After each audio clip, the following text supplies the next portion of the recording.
In this video I'm gonna talk about Nier Automata, also known as Automata, Automato, Automato, or Potato, or Potato.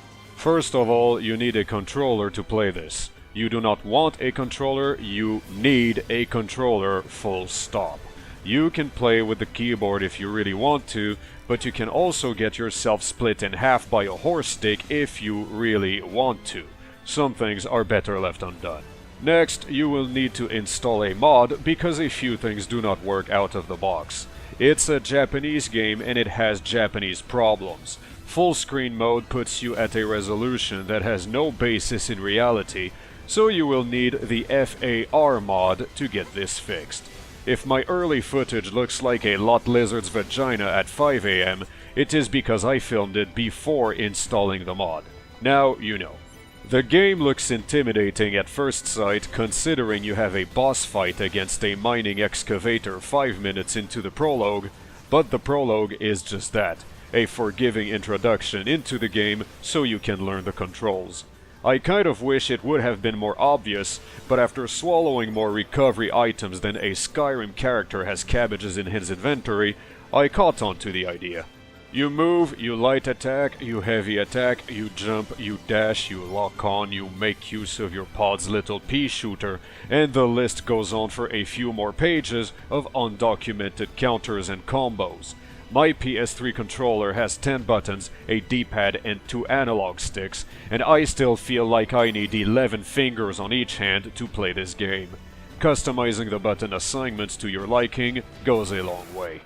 You play as the android with the highest amount of pornography of herself on the internet, and are accompanied by a sidekick for whom it's probably against the law to order an alcoholic beverage in any country of the world. He acts as a helpful NPC player too, and as a way for the main character to bounce lines off from and expose the game's lore in easy, bite-sized pieces. Halfway through the story, you switch places so that you can play as the boy and get some insight into his prepubescent mind and his sweet, sweet hacking capabilities. The game is broken down into levels that are not levels, set inside an open world much like one would find in the likes of Legend of Zelda. Almost every place can be revisited in its entirety even after it has ceased to be relevant to the plotline.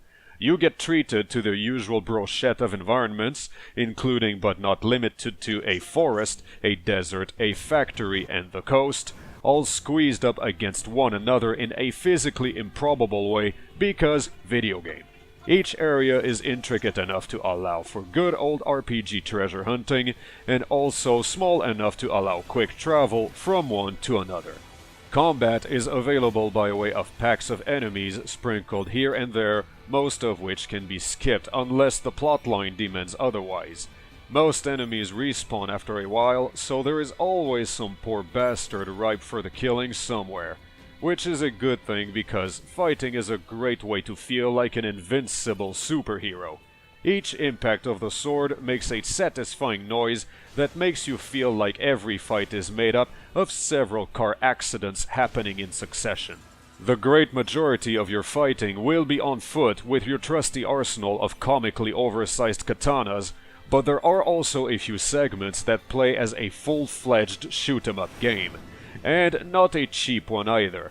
These segments hold their own in a way that makes them feel like a separate and complete entity, and I would gladly purchase and play an entire video game that consisted of nothing but this. These are absolutely not minigames. However, there is the hacking minigame, which is a stripped-down version of the shoot-'em-up, and so you are strangely prepped for the minigame by first playing the medium game. Boss fights are legendary multi-segmented battles that nearly count as a full session of their own. I have never played Shadow of the Colossus before, but I suppose that the experience must have felt like this. A few portions have also reminded me of Ikaruga. Imagine, just imagine Ikaruga with the controls of the shoot-'em-up in Nier Automata. There are 4 difficulty levels: easy, medium, hard, and super meat boy. The last one initially feels like an impossible task, considering that it turns you into a 1 health point wonder, but it makes more sense after you learn how much crazy-ass bullshit dodging you can perform while surrounded by over a dozen foes. Feel free to take on that challenge if you feel like it. I will stay here and cruise in medium. A crafting system is available by way of picking up items on the ground or off defeated enemies. No need to figure out which object can be collected, they all show up as glowing balls of light. Items respawn on the field, making for a potentially infinite supply, and all you need to do then is hand these off to an NPC in order to upgrade your weapons. Once again, you are playing McDonald Monopoly because you will find 12 billion crystals only to realize that your next weapon upgrade requires an item called Elaborate Gadget, which is more rare than the preserved turd from Pope John Paul II. You also have access to a system of plug-and-play upgrades that serve to adjust your playstyle to your particular liking, and this is where you realize that you can insert or remove parts of your interface, up to and including your CPU. I highly recommend saving and then ripping off your CPU. That is not even a spoiler, and it is hilarious to watch. Like any self-respecting RPG, this game offers a generous helping of side quests. Doing these provides more insight into the world's lore, and so there are less about fetching 5 of these and killing 10 of that, and more about the implications and consequences of what you do. Those of you with delusions of grandeur about writing video games, take heed, this is how you properly design side quests. Everything in them happens for a reason. The atmosphere and the storytelling perform a balancing act between the setting's desolate post-apocalyptic world and its foil in the form of whimsical fantasy, both of which sometimes blend into one another to make up a thoughtfully bittersweet experience. You have a world to save, yes, but you can also race against a speed-obsessed robot, spar with a self-proclaimed martial artist, test illegal drugs, give the talk about the birds and the bees, and debug a video game, among plenty of other things that range from dead serious to existing specifically to make the player break out in giggle fits. The goodies are not limited to quests alone, as the game world itself contains a fair amount of nooks and crannies to explore, Easter eggs to discover, hidden areas to crawl into, and as befitting any Japanese RPG, a few optional super hard boss fights if you want to engrave a few more bragging rights on your tombstone. For the latter, however, you will need to purchase a DLC. If all else fails, you can just sit there and fish in the local rivers and lakes. Interestingly, most of the time, the game lends itself to relaxation by default. The soundtrack is calm and soothing. Activities can be done at your own pace. You do not need to kill everything in sight all the time.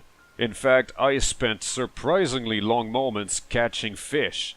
There is always something a little different that can be done, and not all of these activities necessarily involve a quest. Before I knew it, I had invested over 80 hours into the game, and it felt like I had installed it only last week. Far from experiencing fatigue, I instead wanted to do just 5 more minutes again and again, just to see where the story would go, or if I would get lucky in my loot drops so I could upgrade a few more weapons. Losing track of time while playing this game is something that can be achieved with a disconcerting ease. In short, this game is a casino.